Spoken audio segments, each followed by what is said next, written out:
kamote. Pwede nang gawin lahat yun? Yung hindi nakasulat? Sang sako ng gawgaw nila pinupulot yung argumento nila na yan? Anong topic kaya nila? No? Abogado pa naman sila, senador pa naman sila, di ba? Saan pinupulot yung ganyang klaseng kaisipan? No? Live to guys, live. Ang ano nga, Nalde, itong si Escudero sa kasi Cayetano, dahil alam nila na napapahiya sila kasi kahit mga basic na concepts and principles sa konstitusyon, talagang binabaliwan nila, sinasagasaan nila. Ngayon, pilit nilang sinisiraan, tinitira yung mga kagalang-galang na mga dean ng mga law schools, yung mga kagalang-galang na mga retired Supreme Court justices ng Korte Suprema tulad ni Carpio. Imaginin mo, sabihin ni Chis Escudero, hindi raw siya naniniwala kay Carpio kasi bakit daw nung panahon na dinismiss yung impeachment kay Merceditas Gutierrez, hindi daw nag-ingay si Carpio. Ngayon daw na kung madismiss man yan, bakit daw mag-iingay ngayon sa dismissal na ito? Ay kung noon nga na-dismiss din naman daw na wala naman din daw trial na nangyari, pero na-dismiss yung kaso ni magkaiba ng kaso. Hindi na-dismiss yung impeachment ni Merceditas. Nag-resign siya. Nag-resign siya. Yun. No, hindi yun na-dismiss. Oo. Kung na pinapupulot yan.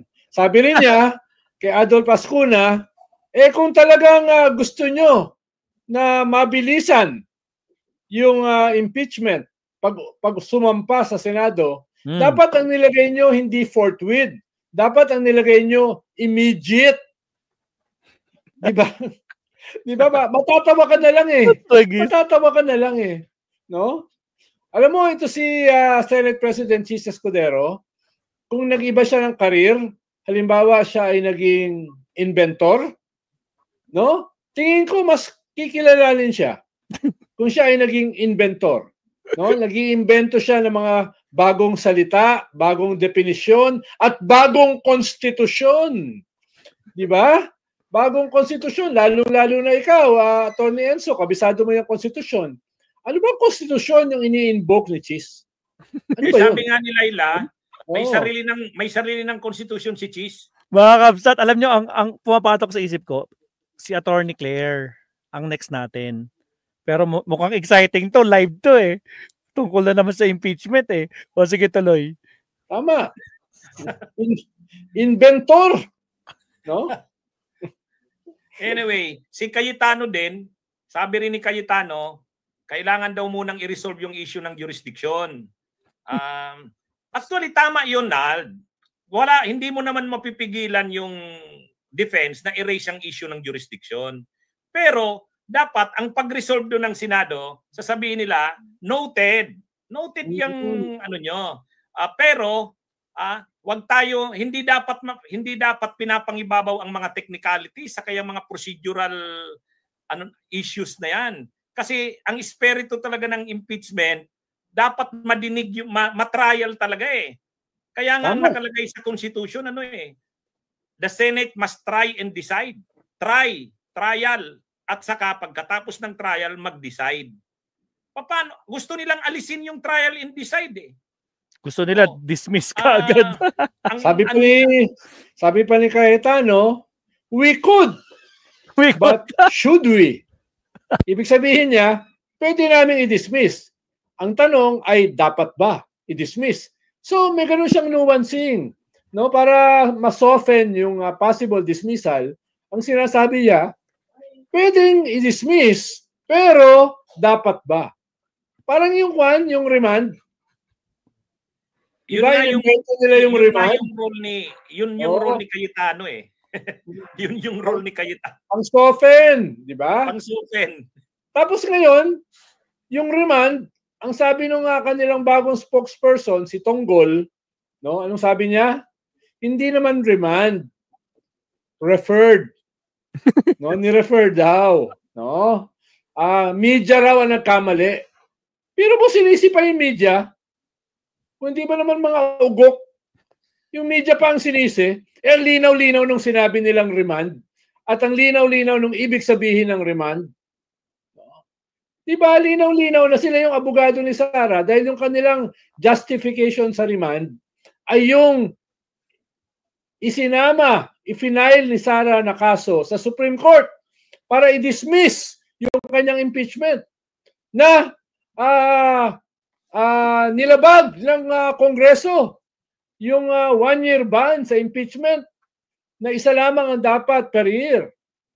No? Kahit may malinaw na President sa Supreme Court yan. Kaya, yun ang ginawa nila, remand. Pero a few days ago, binabackpedal nila. Hindi naman yun remand, referred. So, parang attorney, ginugulo talaga tayo eh. Ginulo tayo ng forthwith. Ginulo tayo ng June 2. Ginawang June 11. Tapos ginulo tayo dito sa remand. Tapos ngayon, ginugulo tayo dito sa posibleng meeting bukas. Oh, may meeting bukas? Para daw desisyonan ng majority. No? Kung i-dismiss o hindi. Oh, talaga tayo meeting bukas Sunday. Bukas Sunday. Na pwedeng i-dismiss yan by a simple majority vote. Grabe yun. Kumbaga, actually, ang dismissal niyan, parang acquittal na ang ginawa mo eh. Correct. So, kung acquittal without yan, a hearing. Without a hearing, at saka simple majority vote, ay malinaw sa konstitusyon kung acquittal or conviction. Either way, dapat 2/3. Dapat 2/3. Tapos yung dismissal, simple majority lang. Oh, no? Mas matindi yung dismissal kaysa sa conviction or acquittal, di ba? Oh, mas matindi yun. At saka hindi mo lang nilalabag yung konstitusyon. Winawasak mo yung konstitusyon. Di ba? Winawasak mo. Hindi mo lang nilalabag. Grabe talaga itong ginagawa nila. Ang maano dito, Nald, yung gagawin talaga nila yan eh. Actually, yung ginagawa ngayon ni Chisaka ni Cayetano, mind conditioning na sa atin. Setting the predicate. Setting the predicate, no? Ihinahanda na eh. Parang kunwari sabi ni Cayetano, pag ni-resolve yung issue ng jurisdiction, kasi kailangan unang i-resolve yun, pwede talagang magbutuhan at sabihin na walang jurisdiction, hindi na talaga magpupunta doon sa trial na magpipresent ng ebidensya. Correct. Imagine niyo yan. At sila, na miyembro ng 19th Congress, sila rin yung magiging miyembro ng 20th Congress. Diba? Kaya naglolokohan lang eh. Naglolokohan lang. Ang tawag dyan, attorney, impunity. At kailangan maunawaan ng ating mga kababayan, lalo na yung mga kabataan, kung ano ang ginagawa nila at kung ano ang ibig sabihin ng impunity. Dahil hindi lang ito pagwasak ng ating bansa, ng ating lipunan. Pagwasak ito ng kinabukasan na susunod na henerasyon. Diba? Kung papalusutin mo itong Vice President na ito, no? At kung siya ay papabalikin nyo sa gobyerno sa 2028, anong klaseng lipunan meron tayo? Ano yung magiging role model ng ating mga kabataan? Ang ano lang dito, Nald, parang ipareho natin to, yung parallelism nito sa yung 2001 ba yon?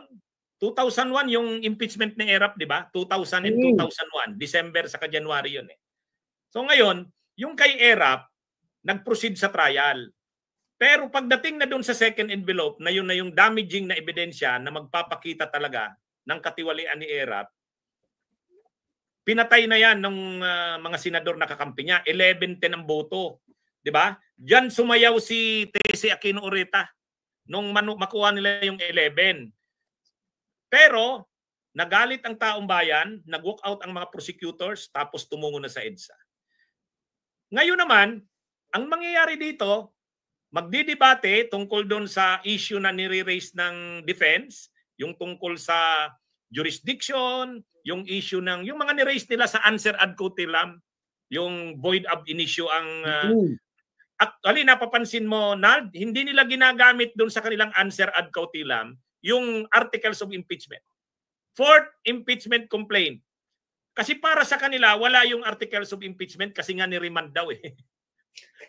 Anyway, ang point ganito, pagka-debate doon, ang gustong mangyari dito nila, magdebate na lang doon sa mga procedural, technical issues na nire-raise. After na magdebate, i-resolve ngayon, magbubutuhan. At mananalo ngayon yung pabor sa mga sa Direct, defense. shout out, Kapsat. Mati-dismiss ngayon.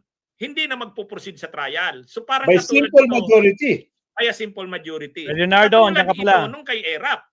Parang hindi na, kung noon, hindi binuksan ng envelope, ito naman, hindi na ipipresent yung mga ebidensya laban kay Sara at saka mga testigo. Correct. So, ang tanong, Nald, anong plano kung ganyan ang mangyari? Well, syempre, technically, pwedeng isampayan sa Supreme Court dahil justiciable na yung issue eh. Diba? Justiciable na. Pero, alam naman natin na reluctant ang Supreme Court na makialam sa impeachment. Dahil sila mismo ay mga impeachable persons. Kaya hanggat maaari, ayaw nilang makialam. Kung mapipilitan sila makialam, baka hindi yan mabilis. Baka yan ay matagal. No? Na proseso. Kaya hindi yan ganun ka-smooth kung sakali. No? Ikalawa, kung ang mga mamamayan ay makikita itong impunity na ito at magagalit, bagong kanyan, bagong upheaval yan, bagong disruption yan. No? Ang kaibahan ay yung galit ay macha-channel hindi lang sa hindi lang sa vice presidente, kung hindi yung mga senador na protektahan siya. Yung mga senador na nilabag yung konstitusyon para sa vice presidente. Aray. No? Doon ang galit. Ngayon, saan pupunta yung galit na yan? Matagal pa yung election sa 2028. Di ba? Yun ang hindi natin sigurado. Dahil siyempre, pag galit yung mga tao, maghahanap yan ng target. No? Mas madali kasi yung nangyari nung panahon ni ERAP. Dahil ang target ay yung presidente. At nung nagkaroon ng uprising, pinalitan yung presidente ng vice-presidente. Dito, ang target mo, kung sakaling mangyari yan, yung vice-presidente at saka yung Senado. Di ba? So, hindi mo naman mapapalitan yun ng walang revolutionary government na madadama yung presidente at yung ibang mga senador. So, hindi mo rin naman mahihintay yung 2028 election. Di ba? So, magkakaroon ka ngayon ng isang political and constitutional crisis. No? Dahil lamang itong mga senador na ito ay gustong protektahan at maging abogado ng vice president. Yun lang. Imagine mo yung gulo na gagawin nila. Yun lang. Actually, may sinabi na si Attorney Antonio Bucoy, yung spokesperson ng prosecution. Sabi niya, tinanong siya, anong gagawin, anong mangyayari? Sabi niya, there will be chaos. Ang term na ginamit ni Antonio Bucoy, chaos. Chaos. Magiging chaotic ang sitwasyon, sabi niya. Pero hindi naman sinasabi niyang magkakaroon ng kaguluhan sa kalye. Ano. Ang sinasabi niya lang, unang-una, sabi niya, mauobliga silang dalhin ng isyong ito sa Senado. Kaya lang, hindi, sa Supreme Court, I mean. Sa Supreme Court. Kaya lang, pag linapit mo yan sa Supreme Court, for the meantime, yung desisyon ng Senado na dismissed, yan na muna. Ngayon, pag nag-decide ang Supreme Court na mali yung Senado, parang remand. Balik sa Senado, mag-session uli kayo as an impeachment court. O di magre-resume. Magkakaroon ngayon ng impeachment sa panahon ng 2027. Lalong magulo kasi malapit na yung 2028. Correct. Yung ganong senaryo, Nalda. Tama. Kaya nga, totoo na chaotic. Di ba? Baka yun ang kanilang objective para hindi sila makasuhan. Gumulo yung sitwasyon para mas madaling manghimasok ang China. Dahil kung magulo ang ating sitwasyon, pwedeng sabayan ng China ng massive invasion sa West Philippine Sea at island building sa ating teritoryo. Oh no. Lalong-lalo na, itong mga Duterte ay kakampi ang China. So, hindi ko mamaliitin na ito ay bahagi Sir Ronald Llamas, hindi daw sila pro-China. Hindi daw sila pro-China, hindi daw sila pro to any country. Sabi according to Sara, no? Agoy! Ng isang grand conspiracy. Ronald, pareho tayo part ng EDSA People Power 1. Nandun din tayo ng People Power 2. Nandun mismo ako sa Malacanang nung People Power 2 ni ERAP. Yung nung in-announce na umalis na si ERAP. Nagmarcha tayo from EDSA to yung ibang grupo, pumunta na ng Mindiola. Yes. Ayun, nandun na ako sa Mindiola noon. Kasama ko si Randy David, nasa unahan kami ng marcha noon. Oo, parang ganito. Laban kay Marcos noong 1986, EDSA People Power 1, yung mga progresibong grupo, mga leftist, pati civil society, pati simbahan, tapos sa party ng elite, nakasama natin yung mga dilaw against Marcos.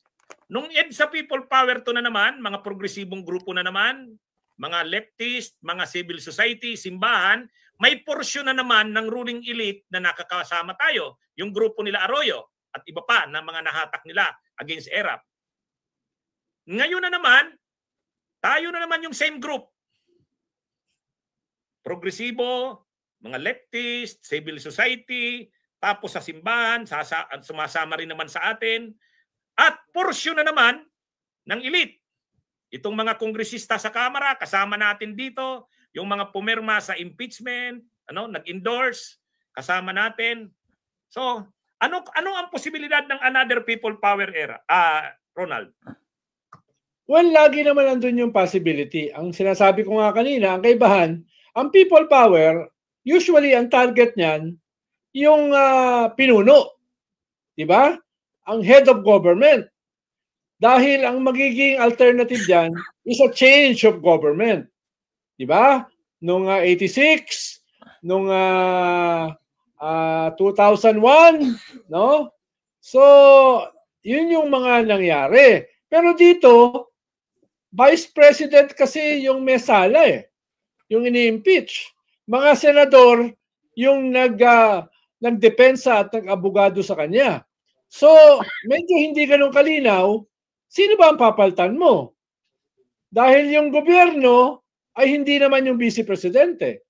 Yung gobyerno ay hindi naman yung mga taksil na mga senador.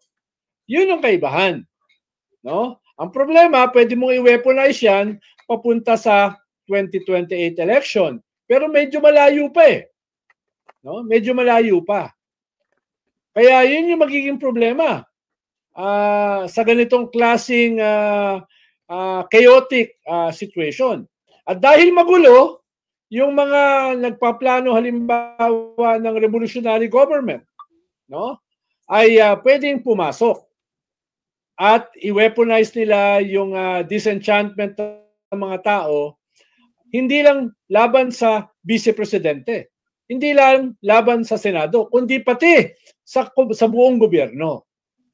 Na ikatutuwa ng China dahil kung hihina at gugulo yung ating gobyerno at yung ating bansa, magpipiesta sila sa West Philippine Sea. No? Yun yung magiging sitwasyon natin. Dito ba, Nald, sa mga nangyayaring ito, nasaan ang simbahan? Well, clearly, at least yung leadership ng simbahan ay bumabanat sa Vice President, sa dating Presidente, at sa Senado. Kung nabasa mo yung statement ni Catholic Bishops Conference of the Philippines, Cardinal David, noong June 10, very clear yung kanyang mensahe sa Senado. No? Huwag niyong galitin ang tao. Ang linaw-linaw ng inyong role.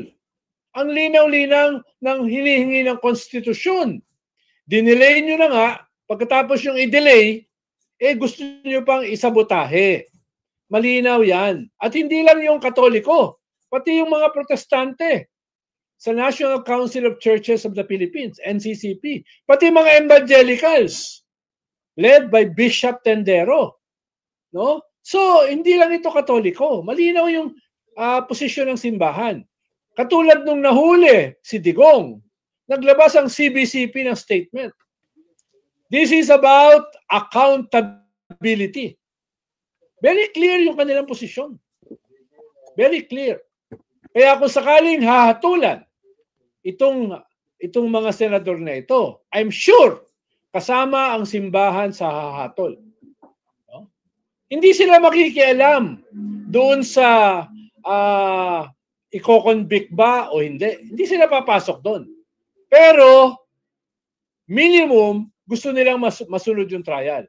Minimum gagawa sila ng criteria para sa moral leadership, para maging gabay sa mga Katoliko kung paano titignan itong pangyayari.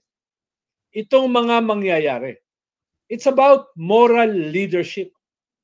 Kahit ikaw ay isang simbahan na naka-focus sa spirituality ng mamamayan, ng mga iyong mga kasapian, malinaw na hindi yan pwedeng ihiwalay doon sa katawan ng simbahan.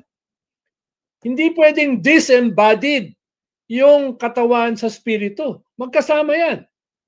No? Without intervening directly sa politics, kailangan mag-assert ng simbahan para sa pananampalataya. Ano bang ibig sabihin ng mga nangyayari?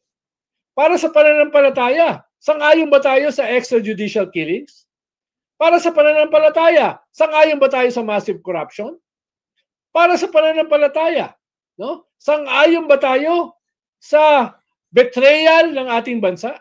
So, kailangan gumawa ng ganong klaseng pamantayan, ng ganong klaseng moral anchor. No? Ngayon, bahala na tayo paano i-interpret yan. Sa bagay, nung June 9, 10, 11 natin na rallies, marami, mga madre, mga seminarista, mga pare doon. Yes. Tama natin. At saka lahat ng mga Catholic schools, naglabas ng... May obispo ron, ha? Oh. May obispo ron.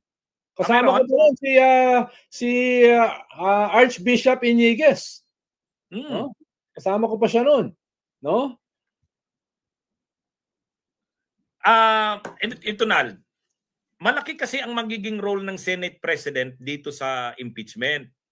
Ang problema natin, yung Senate President kasi ngayon, at pwedeng siya rin uli ang maging Senate President, itong si Chis Escudero, talagang matigas ang ulo. Sabi niya, stubborn daw ang mga prosecutors ng Kamara, pero actually mas siya yung stubborn eh.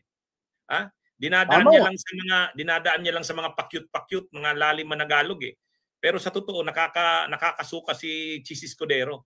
Ngayon, bakit hindi pumili ang mga senador ng mas matinong Senate President? At ang Malacanang din, malinaw na dito ang nagiging sabwatan na. Ang kasabwat ni Chis dito, yung grupo ni Sara, yung mga pro-Sara senators. Natutolerate ba ito? Hahayaan lang ba ito ng Malacanang na obviously si Chis Escudero as mas nakikipagsabwatan sa mga pro-Duterte? Anong masasabi mo dyan? Tama. Dapat makialam dyan ng Malacanang dahil kasama sila dun sa impeachment complaint. Yung assassination threat ng Vice Presidente sa Presidente at sa kanyang asawa at sa kanyang pinsan. So dapat makialam sila. Diba? Lalo na ngayon, nasabi nila, tutulong na sila sa ICC. Diba? Kaya dapat lamang na sila ay makialam. Pero mahalaga rito na puntiryahin talaga itong mga senador. Dahil meron kang 6 na pro-Duterte senators. At meron kang mga 8 na mga swing senators which can go either way. Diba? So kailangan itong mga swing senators ay makumbinsi na yung kanilang political future ay nakatali rito. No? Sila ay kasusuklaman, sila ay isusumpa, at pagdating ng eleksyon, ito ay hindi makakalimutan ng mga botante. Diba? Paano yun ang kanilang political calculation eh? Hindi mo naman makukumbinsi ang mga yan dahil sa prinsipyo. So, kailangan mo sila makumbinsi batay sa kanilang ambisyon. batay sa kanilang self-interest, no? Batay sa kanilang political calculation. At lahat yan nakasuma doon sa iboboto ba sila ng mamamayan.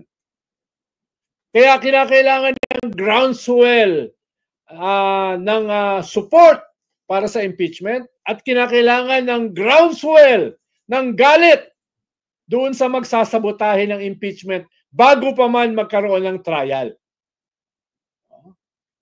At yun yung ginagawa ng mga programang katulad nito. Oo, actually, ako, kanina nagprograma ako sa gabi-gabing talakayan ko bago tayo nag-start. Ang sabi ko, labanan at biguin ang sabwatan ng kampo ni Sara at Cheese. Kasi ano na ito 1 month, countdown tayo, 1 month. Kasi July 28 ng umaga, mag-i-eleksyon ng officers ang Senate. July 28 ng umaga. Pagkahapon, magsusona. July 29, mag-session sila, yung first impeachment nila. Papanumpain yung mga 24 senators, ay yung dosing bago.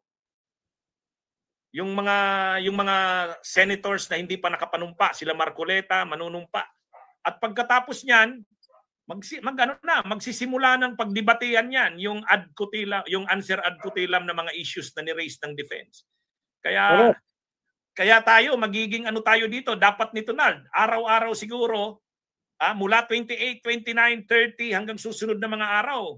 Huwag na tayong wala na tayong halos pahinga dyan doon sa Senado. Babantayan talaga natin sila.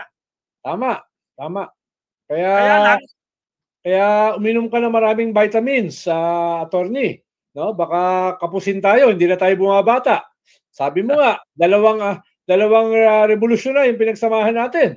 EDSA 1 at saka EDSA 2.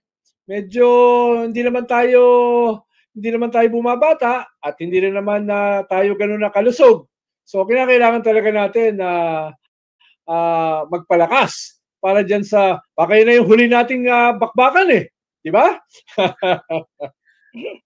Alam nyo kasi mga kabunyog, mga kababayan, si Ronald, siya ay dati kang national president ng Akbayan.